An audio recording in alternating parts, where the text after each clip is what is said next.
This is the Daily Technology Pulse podcast from Daily Computers, the preferred technology provider for public and private sector organizations throughout Maryland and Virginia. This episode is brought to you by HP Wolf Security, delivering unique endpoint security and protection to your organization and devices no matter where, when, or how you work. And now here's your host, Rick from Daily. Joining us today on the Technology Pulse podcast, we are very excited to have James Dobra. James is the Director of Security Solutions at HP Wolf Security. James, welcome to the Technology Pulse. Thank you very much, Rick. I appreciate the opportunity to talk to you and the audience. And we are excited to have you because let me tell you, it's one of those topics that really perks up people's ears, and we're certainly thankful for that because there's no winning security. We already know that. There's no end game. It's one of those things how do they say it in the betting world? A push is a win. So, and for those of you who aren't bettors and don't know what I'm talking about, it just means you tied. You didn't lose. So it's all about avoiding those losses. But before we get into that, I always like to give our listeners just a little bit of information about you. So why don't you tell us, how long you've been with HP and what prompted you to join the HP family? I've been with HP for 4 years now, and I joined HP through an acquisition. HP had invested in the cybersecurity startup called Bromium, and some people may know Bromium as a startup. Cybersecurity startup that had been working a lot with federal customers for the previous 10, 12 years. And HP had started to have a partnership with them and eventually said, we've got to have them. And bought out and made the acquisition of the startup. So I joined through Bromium, and really that's where I started to get a lot of my security chops there in a previous startup. But joining HP, I got to be honest, I'd been pretty excited about working in startups, cybersecurity startups, and then joining HP, this big behemoth corporation, I wasn't super excited about that. And especially since I hadn't heard much about them in terms of security. I was pleasantly surprised how much HP had been investing in security for years and maybe just hadn't been doing a good job of talking about it and really explaining how their investments had been doing. So while I feel like the startup had been acquired by HP, the interesting thing is that HP did a bit of a reverse acquisition in that once we joined, they've taken their other security investments and then put them underneath our enterprise security division. So HP has really been doubling down and kind of concentrating on security, adding to the PC endpoint, the Windows PCs, and also the printers, and trying to develop that or build on that critical mass of investment in security, as opposed to having it kind of spread throughout the corporation. They've got it all concentrated now in this one group. So it's been kind of exciting to be part of this big organization with the sort of resources they have to make the investments that really make a difference. And that's great. And Daily has been very excited to have the partnership with HP. We've been longtime partners with HP, and everything from client computing to printing and now security is definitely something that we're really thrilled to be offering to our customer base throughout Maryland and Virginia. So now I have to ask the question, because you said, HP has been making all of these moves in security and making all of these investments. And I think we've seen that really come to fruition with, the product that I like to look at as having one of the coolest logos I have ever seen from a corporate standpoint. But that's HP Wolf Security. Can you tell us a little bit about what HP Wolf Security really is? Because I'm sure there are people who've heard it. I'm sure they've seen it on their PC when they've booted it up, but they're not really sure just what it is, what it does, and how it really works for them. Yeah. The HP Wolf Security, that logo that you see, is really from HP marketing, and it's a way to indicate all of the different sorts of investments that HP has made and included in that device, as well as indicate that there's a lot of others that are available. So primarily that splash screen talks about a specific feature.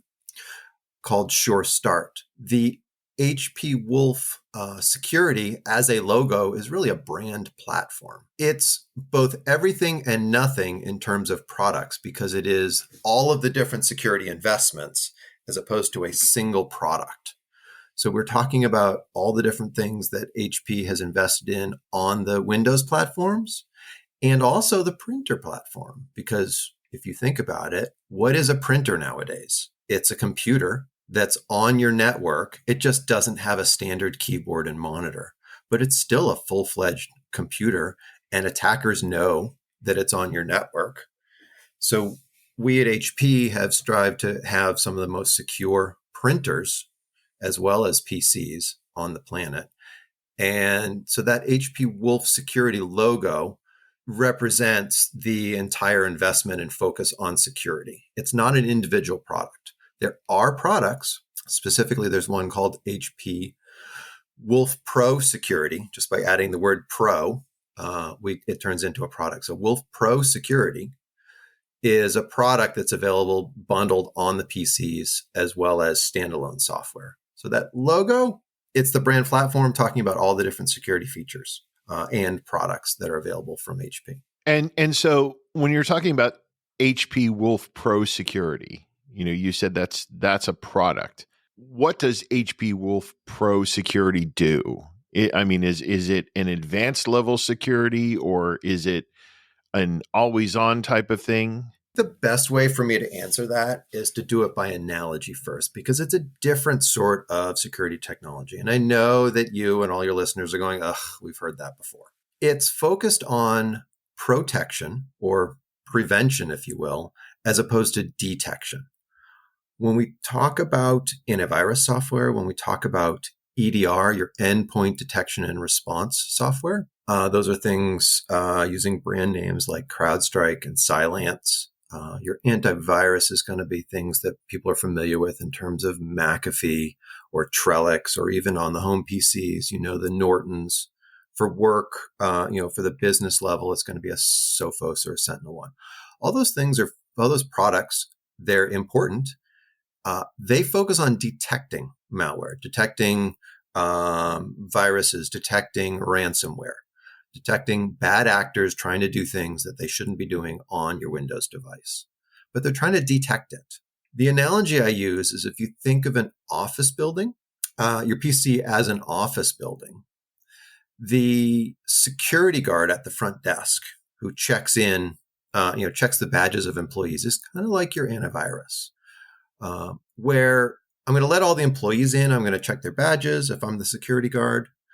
If there's some visitor, I'm going to make sure that there is an employee who's going to sponsor them and bring them in. But mostly I'm just going to register them and let them enter. If I've got someone that I've been told ahead of time should not be allowed into the building, let's say it's a disgruntled ex-employee, I'm going to know about it ahead of time before they show up, and then I will keep them out. But I have to know ahead of time. I need to be told.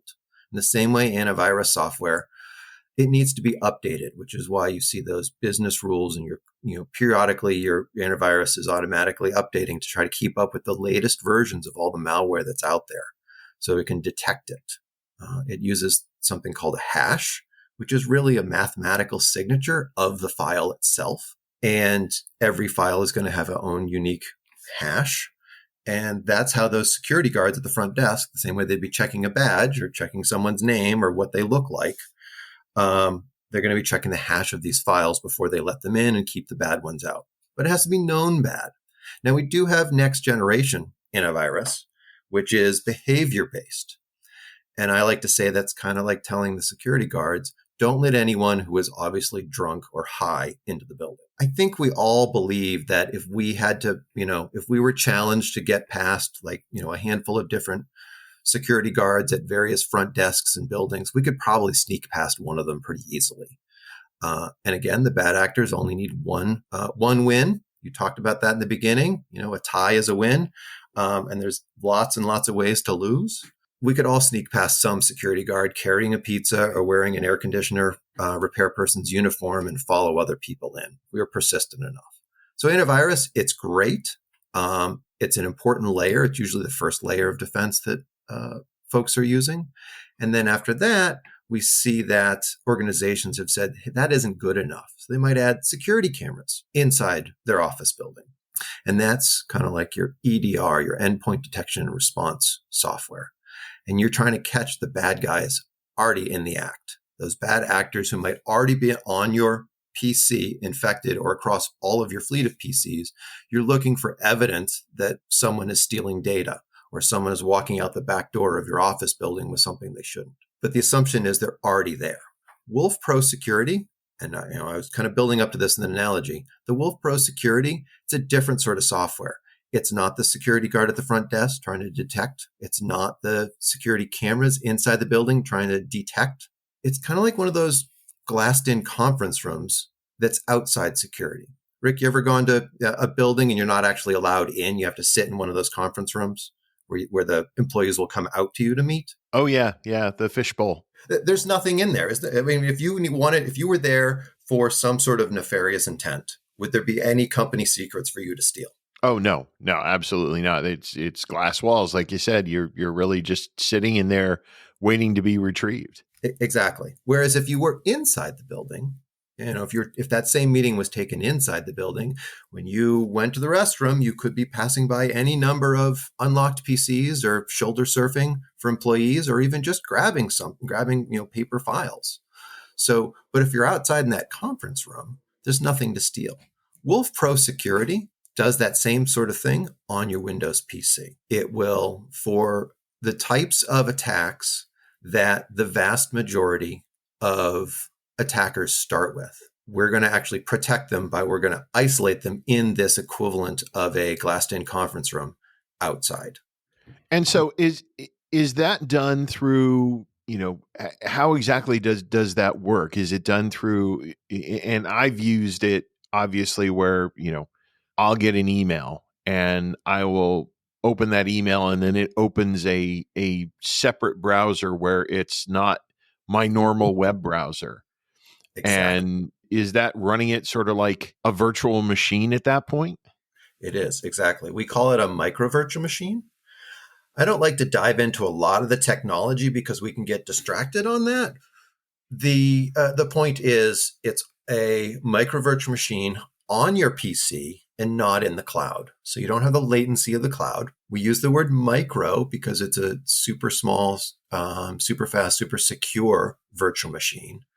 A lot of the more technical folks who are listening may be thinking, it's a virtual machine. Whenever I've run a virtual machine on my local PC, it's a full copy of another operating system and it's going to bog it down because now you're running two operating systems on the same PC. In this case, we're doing something called copy on write technology.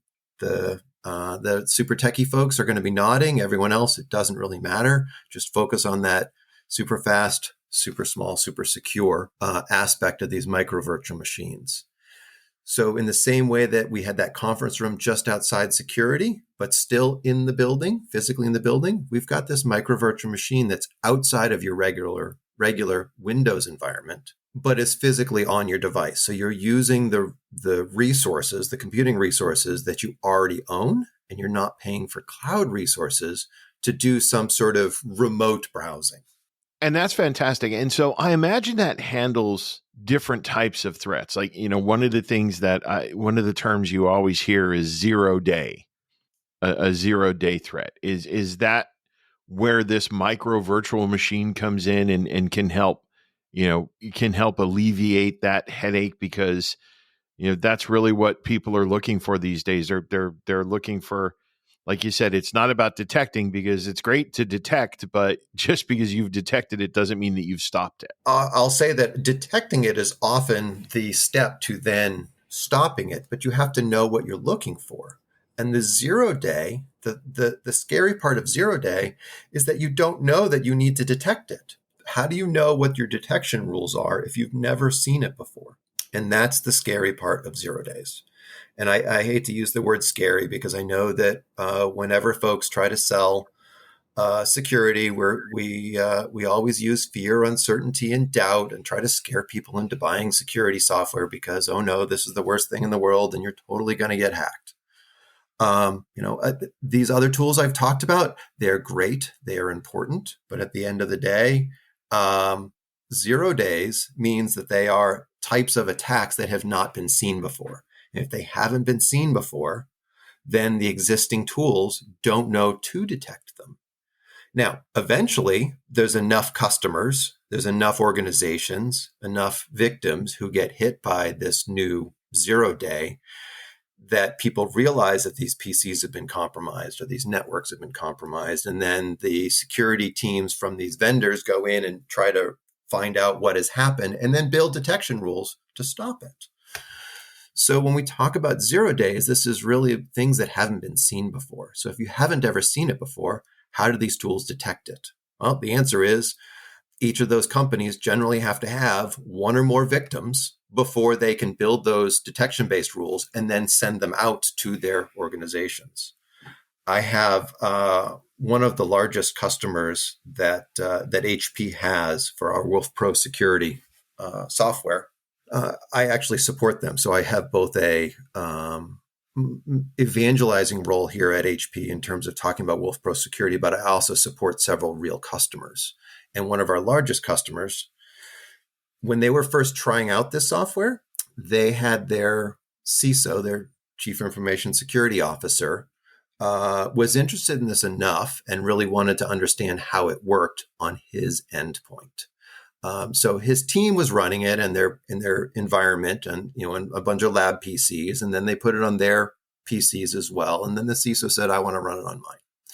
Now the CISO received an email, and thankfully he was not too distracted, because we all know that if we're on one or two different phone calls and we're trying to get through our email, we'll probably click on things we shouldn't.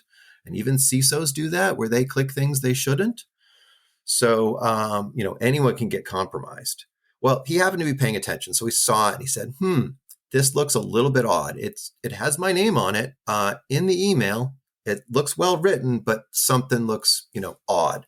So he forwarded that email off to the team and said, "Hey, run this on the those lab machines." And they ran it on the lab machines, and they were all excited that the Wolf Pro security technology worked for them. It isolated the malware. They were pretty impressed. The malware actually had inside it the name of the CISO, so it was clearly targeted and written just for that CISO to attack them. And this is a pretty large company, Fortune 100 company that had been targeted. So it's not surprising that the CISO is also being personally targeted. They were so excited they wanted to show me the next day on our regular status call how the Wolf Pro security technology had actually stopped it. And they wanted to forward that email from those lab devices to their work PCs so they could show how it worked. They couldn't forward it, but the CISO forwarded it when he was able to forward it over to the lab devices, but they couldn't forward it from the lab devices over to the work PCs because their antivirus software was stopping it from being forwarded from the lab devices to their work PCs. So why didn't the CISO get stopped? It was because the antivirus software had not been updated yet. They went back and did a forensic analysis of actually what happened with this potential attack. There was a 13-hour gap between when the CISO received this targeted email and when the antivirus software received the updated definition files to actually detect that type of attack. That 13-hour window, that was when they were attacking. The CISO just happened to be running the Wolf Pro security software. Now, he also happened to be aware enough to not click on it. But if he hadn't been, that would have been that malware would have run undetected on his device for at least 13 hours, and we don't know what else it would have done or how far it would have gotten. We run this software inside HP as well. In fact, Daily runs it as well on your devices. So it's always great to see, folks, and partners when they're using that same software that they're selling. But HP uses it, and I've got access to see the internal controller for that. Anywhere from 5 to 15% of the true positive threats that the Wolf Pro security technology stops and isolates for internal HP users, 5 to 15% is undetectable by hash at the time that we're isolating it. So 5 to 15% every month is hitting that same sort of, the equivalent of that 13-hour window. And I don't know how long it takes those different tools to finally get caught up. But those are the ones that are not yet updated at time of clicking. Wow, and that's fascinating. All of this is running. I mean, is this something that, and again, speaking for the folks out there who are listening, who are wearing many hats, because you have a lot of system admins who they're also something else because, budgets are stretched thin these days and everybody's wearing multiple hats. So, I mean, is the HP Wolf Pro something that is difficult to install, is there something that they have to do to manage it? They're constantly having to go on and log into a portal and do all kinds of updates or pull different things down. I mean, how does that work on the system admin side of things? I'm going to answer that in two ways, because I'm really hearing two questions here, which is one from the installation perspective, and that's important for the IT folks and anyone who has also wearing the hat for security operations, where the initial deployment. And you've got two options. There is the installation via your typical install tools. And it's a simple MSI file, an installation file, and we just need a few command line switches.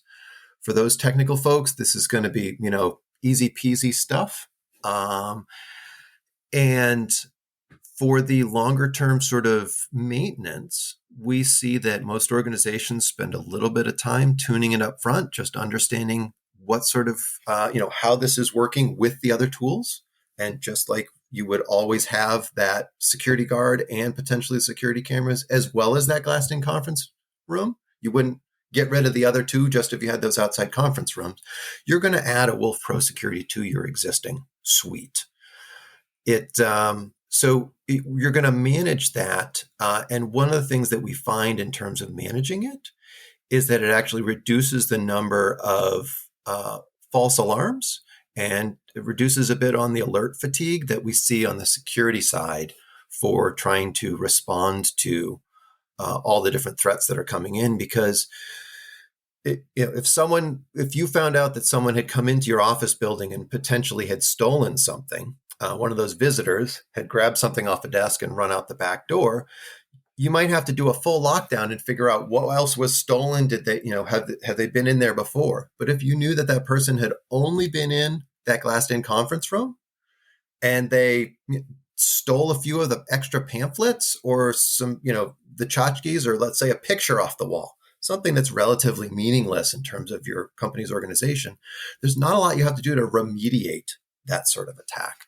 So in the same way, we hear from our customers that it's actually saving overall time, because the response of the remediation to any real attack that never actually compromised anything is a lot more reduced. You don't have as much labor spent responding to all these attacks, so you can spend more time maybe investigating the other attacks that are coming in through other vectors. I know that this is something that comes through my Outlook with my work email.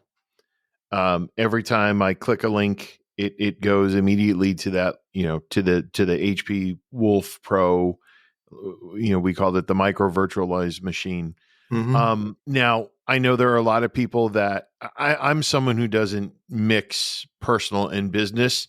If I'm going to check my personal email, I'm going to usually do it on my phone or something like that. But I know that there are a lot of people that don't have that luxury. You go and you work in an office building where there is no cell phone reception, but you want to make sure you're not completely cut off from the outside world. Rick, you're asking about webmail in general. And a lot of organizations are focused on their organization's email. Usually we talk about Outlook. Sometimes there's other tools that are used for the corporate mail. And there's a fair amount of detection-based technology that's built into that, to those email systems, either at the endpoint or on the email server. However, the vast majority of organizations also allow their end users to access their personal webmail. You've just talked about it. The bad actors, they know that as well. And if they're targeting someone, or they're not, and they're just kind of doing they're spraying malware, they're going to try to find out what your personal webmail is and then send it to you during work hours with the hope that you're going to open it on your work PC.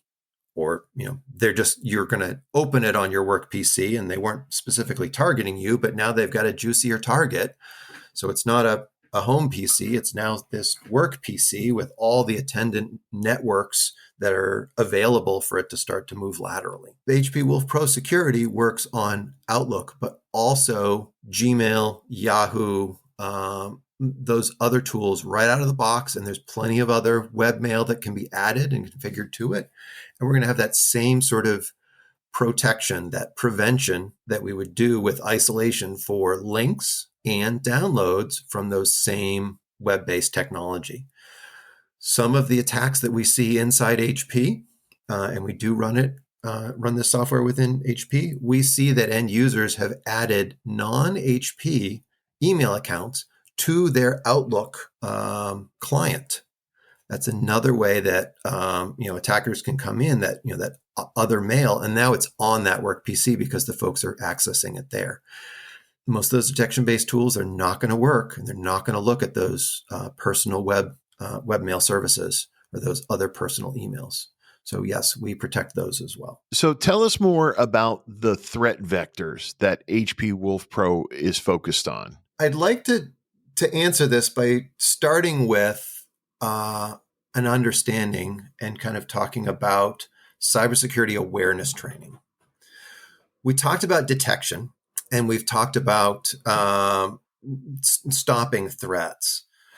One of the things we haven't, and we've talked about these other tools that attempt to detect and stop these threats. We haven't talked about the other type of technology that's out there that companies are trying to leverage today, which is the human detector. Cybersecurity awareness training. Rick, do you have a requirement to take some sort of training on an annual basis, or have you had that in the past in other roles? Yes, I have. Right. And most organizations, when I talk to them and I say, hey, if you've got this, how often or, how many times in a row does your organization pass 100% of the time with all your employees? And the answer is never. But here's the question, and it's a rhetorical question, really, which is, if we've got these other great security tools, the software detection-based tools, why are we asking end users to be human detectors of malware as well? And my answer is, it's a tacit acknowledgement that the detection-based software is not good enough. We talk about, so the things that we are asking our end users to not click are things like attachments we're not expecting, links in emails that we don't know where that link is going to, usually from emails we're not expecting. Don't download files from the internet. You don't know where they've come from. Perfectly good software out there that gets a little bit extra added to it when folks will download it from unknown sites. So if you don't get it from your internal IT folks and you're downloading it from some site saying, hey, I want a free version of X, the bad actors know that you're going to be looking for the free version of that, and they'll give you that free version and a little bit more. And usually that little bit more is not a very good thing for your PC and or your company. We also tell our end users not to plug USB drives, unknown USB drives, into the PCs. There have been many known attacks over the years getting into three-letter federal agencies and plenty of other companies where they just drop a bunch of USB drives into the parking lot, the employee parking lot, and hope that some employee comes in and plugs it in. And then finally, we're told, don't enter your password into unknown websites. All those are ways that cybersecurity awareness training tries to turn us employees into human security detectors. And again, we talked about it doesn't really work 100% of the time. And it's acknowledgement that the security software isn't working 100% of the time either. HP's Wolf Pro security technology is focused on those 5 use cases that I just talked about. The links in emails, the attachments in emails, and really messages in general, the file downloads from websites that aren't specifically trusted, USB drives, the files that come in on USB drives, as well as passwords that are entered into random websites. All those areas, those are the 5 key areas that HP Wolf Security is trying to protect against, that go above and beyond just trying to detect malware, but are actually protecting it. So all those scenarios are areas we're going to be using that same sort of idea of the conference room, that glassed-in conference room. So it's never really on your PC.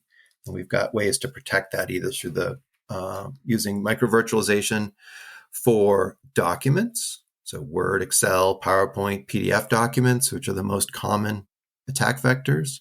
We also have protection for executables. That could be your EXEs and your MSI files, but also a lot of the executable script files that are out there, the PowerShell and et cetera. And then USB drives, and we also protect the three main browsers, as well as we have our own secure browser, which runs in that isolation again, that micro virtual machine. So those are the sorts of use cases that we're protecting against. When we have customers who come to us, a lot of the times they have had some sort of breach, or they know someone who's had a breach, and they say, I had something similar to what everyone else had, and it wasn't good enough. Again, that admission that detection-based technology isn't good enough. We had that 13-hour gap for that CISO. This is where we're trying to close that gap. Okay. No, and that's incredible, because even when you talk about the training, everybody's always telling you don't click on links, don't click on attachments. But I mean, there have been a couple of times that I've been tripped up in the past, and I know other people have done it too, because you're waiting on something. And, I was waiting on a contract document, and I knew it was coming over in a PDF. And the next thing I know, I get an email with a PDF attachment that mentions a contract document. You're waiting on that because you got to hurry up and got to get it signed, and you got to get it back to them because the clock is ticking, and human nature just takes over, and you don't read, you don't look at and see, who it came from. And the one I got tripped up with was for a DocuSign. I was waiting for a DocuSign, and then all of a sudden I get a spam or a malicious email that says, click here to access your DocuSign. And I just clicked it. And the next thing I know, I ended up in remedial cybersecurity training because it was a test that the company had sent out, and it burned me. But, that's the thing. People are going to get burned. I mean, that's, I think, what most people, what most organizations don't realize is that, human error is one of the major causes of cybersecurity incidents. And so you're not going to change human nature. Human nature is we're going to do things sometimes. I mean, I even had one where I was trying to grab my mouse to click, close the email or click delete or whatever I was trying to click. And I, just happened to be that my cursor was right where the link was and click the link. So these things will happen. So to have something that will protect against that, like you said, it's not just about detection, because detection, if like you and analogized before, if the person puts on the pizza delivery uniform or the air conditioning repair uniform, there's no way to detect that, but you can protect against it by making sure that you're keeping them in that nice, safe, sealed environment. Yes. Now, usually at this point in the conversation, folks will say, well, how do you know when to isolate? And the answer is twofold. One, we don't, because we're not trying to detect whether something is malicious ahead of time. We don't know if that pizza delivery person is, just delivering a pizza or trying to deliver and or steal a little bit more. So either way, we're gonna meet them in that glassed-in conference room. We're gonna meet them outside security and do the handoff there. In the same way, I don't know if you're in accounts payable, you're going to be receiving invoices all day long. Do you know which vendors ahead of time you're going to be receiving invoices from? Absolutely not. So you've got to open all of those. That's your job. And the idea that we expect employees to somehow know which attachments or which links are unexpected and unsafe is kind of ludicrous, because it's not possible for us to do our jobs efficiently. For organizations that take an adversarial approach to when folks fail the internal phishing tests that you just talked about, and that starts to turn into punishment. We've even heard of organizations where it gets marked down on your HR file that you keep, that you've clicked one or more times on these phishing tests. The response from, the totally valid, logical response for that employee and many other employees will be, fine, then every email, I'm going to forward it to my, the phishing, the IT help section or the security team to say, hey, is this link bad? Is this file bad? And you just flood them with it because they don't want all of that responsibility. And frankly, as an organization, we don't expect them and shouldn't expect them to have all the responsibility. That's where the IT team or the cybersecurity team has to step up and say, yes, we're going to do our best job at this. And HP Wolf Pro Security is another way to help protect those endpoints. We have many end users, especially the folks who are early in the adoption of the Wolf Pro Security product. Those folks who are doing those early evaluations. They talk about whenever they've moved to a new company or they're using a new PC and they're not sure if it's got the Wolf Pro Security on it. They feel kind of unsafe on the internet now. Like they really like that extra layer of protection, knowing that when they're clicking something based on the security policy for that organization, it's going to jump in and it's going to actually isolate the right things. So they have that extra security blanket versus the potentially adversarial nature of failing a phishing test. Inside HP, we do those same sort of phishing tests as well. We don't treat it in an adversarial way. But the interesting thing is that with the Wolf Pro Security, that phishing test or most other technology or most other attacks, I can't claim that it's 100%. But I don't worry about it. Now, I can tell you that HP Legal allows us to say that we have opened between all of our customers, our internal usage, our internal testing, as well as multiple contests that we have run that we used to call Bring Your Own Malware. We'd actually invite cybersecurity researchers to bring malware and try to break out of these micro virtual machines. HP Legal lets us say that we have opened over 35 billion of these micro virtual machines, and we have 0 reported escapes. So is that a guarantee for future performance? No. But our track record is, the way that we measure it versus the way that detection-based technology measures it, that detection-based technology, they talk about mean time to detection, the average time from when malware appears in the wild to when they detect it. And then, of course, once they've detected it, they have to get those detection rules out to all of those endpoints that will actually detect it on that endpoint. So how much of that 13 hours was waiting for the update versus how much of that 13 hours for that CISO was that their vendors seeing it for the first time, trying to reverse engineer it and write those detection rules so that they could get it.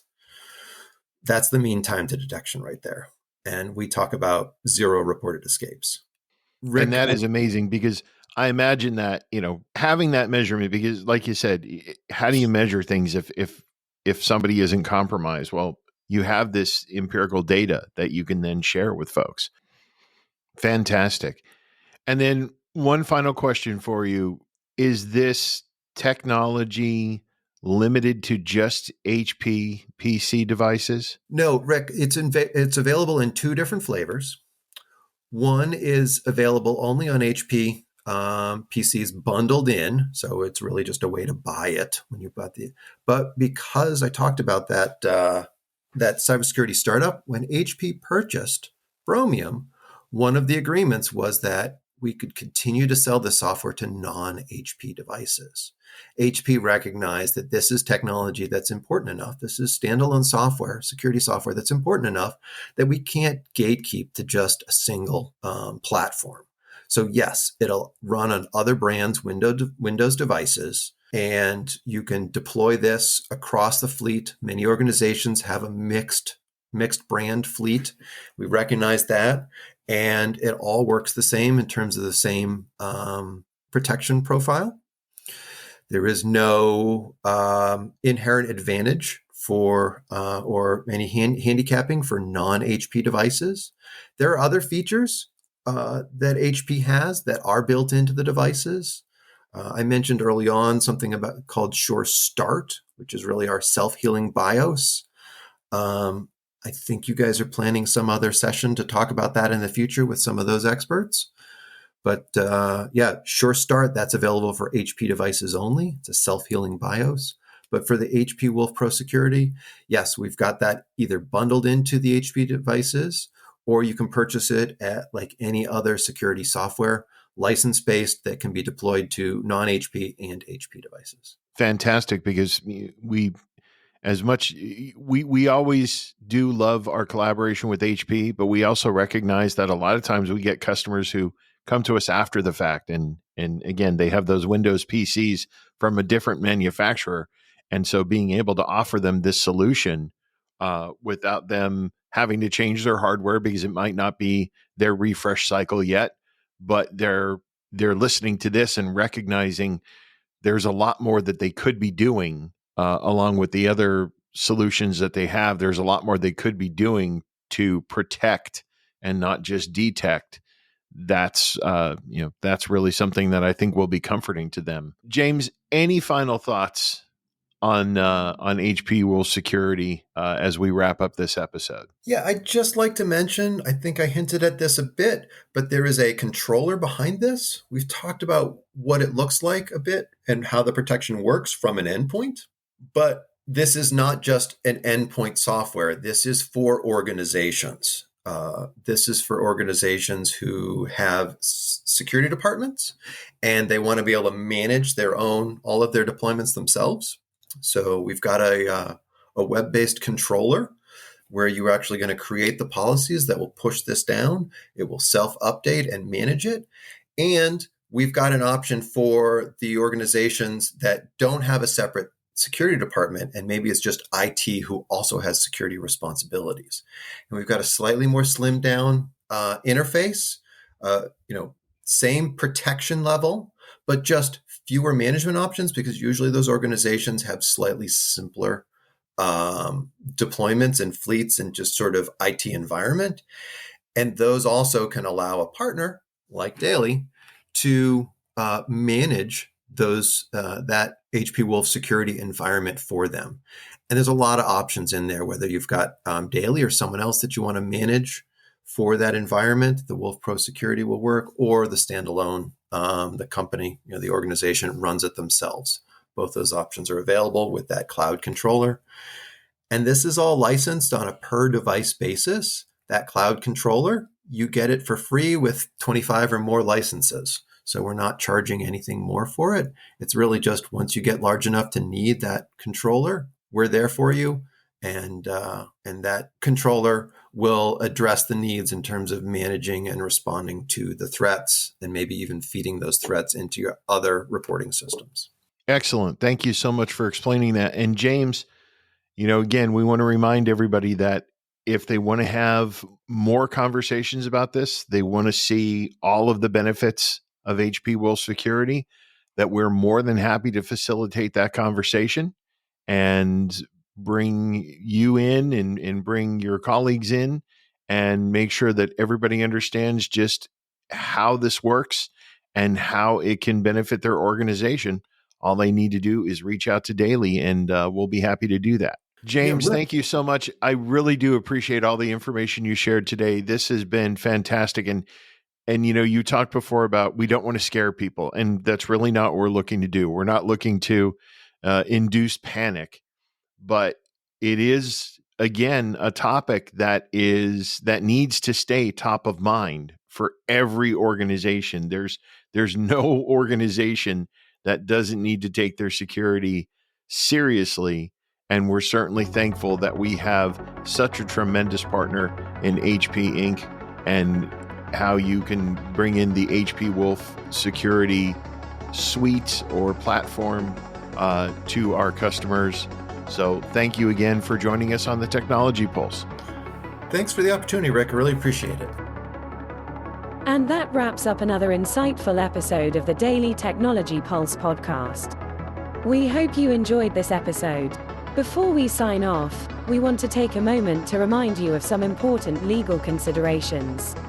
The views and opinions expressed by guests on the Daily Technology Pulse podcast are their own and do not necessarily reflect the views or opinions of Daily Computers or its partners. The content provided in this podcast is for informational purposes only and should not be considered as professional advice. No part of this podcast may be reproduced, distributed, or transmitted in any form or by any means without the prior written permission of Daily Computers Inc. If you have any comments, questions, or suggestions, please feel free to reach out to us. You can find us at www.daly.com. The Daily Technology Pulse podcast will be back with more exciting discussions on the latest in technology. Until next time, stay curious and stay connected.